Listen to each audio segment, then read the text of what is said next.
माँ के साथ डिनर डीएटी।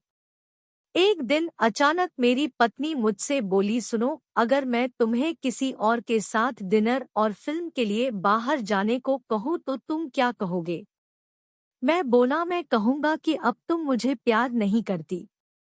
उसने कहा, मैं तुमसे प्यार करती हूँ, लेकिन मुझे पता है कि यह औरत भी आपसे बहुत प्यार करती है और आपके साथ कुछ समय बिताना उनके लिए सपने जैसा होगा।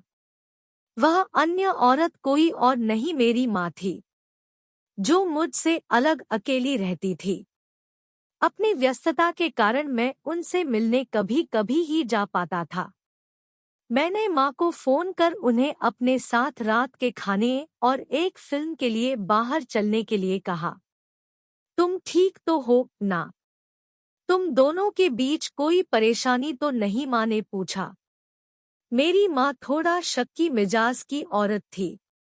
उनके लिए मेरा इस किस्म का फोन मेरी किसी परेशानी का संकेत था। नहीं, कोई परेशानी नहीं।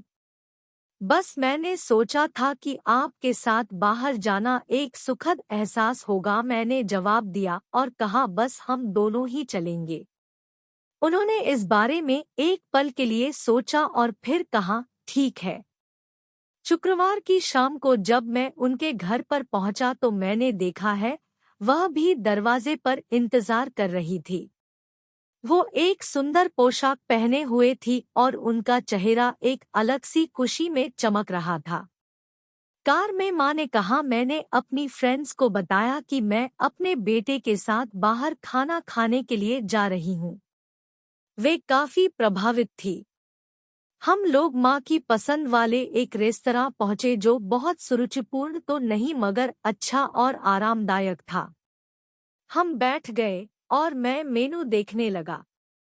मेनू पढ़ते हुए मैंने आंख उठाकर देखा तो पाया कि वो मुझे ही देख रही थी और एक उदास सी मुस्कान उनके होठों पर थी। जब तुम छोटे थे तो ये मेनू मैं तुम्हारे लिए पढ़ती थी, उन्होंने कहा। माँ, इस समय मैं इसे आपके लिए पढ़ना चाहता हूँ, मैंने जवाब दिया।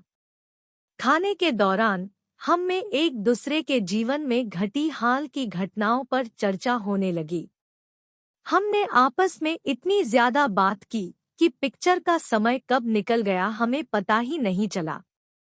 बाद में वापस घर लौटते समय माँ ने कहा कि अगर अगली बार मैं उन्हें बिल का पेमेंट करने दूं तो वो मेरे साथ दोबारा डिनर के लिए आना चाहेंगी। मैंने कहा, माँ, जब आप चाहो और बिल पेमेंट कौन करता है, इससे क्या फर्क पड़ता है?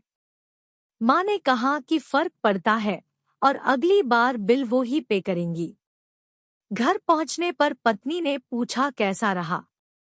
बहुत बढ़िया, जैसा सोचा था उससे कहीं ज्यादा बढ़िया, मैंने जवाब दिया।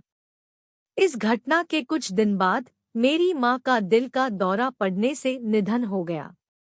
यह इतना अचानक हुआ कि मैं उनके लिए कुछ नहीं कर पाया।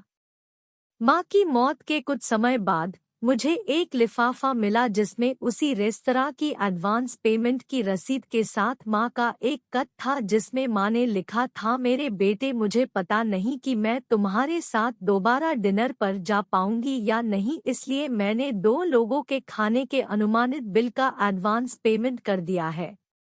अगर मैं नहीं जा पाऊं तो तुम अपनी पत्नी के साथ भोजन करने जरूर जाना। उस रात तुमने कहा था ना कि क्या फर्क पड़ता है। मुझ जैसी अकेली रहने वाली बूढ़ी औरत को फर्क पड़ता है।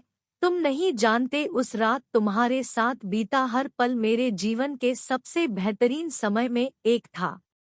भगवान तुम्हें सदा खुश रखे। I love you. तुम्हारी माँ। उस पल मुझे अपनों को समय देने और उनके प्यार को महसूस करने का महत्व मालूम हुआ। जीवन में कुछ भी आपके अपने परिवार से भी ज्यादा महत्वपूर्ण नहीं है।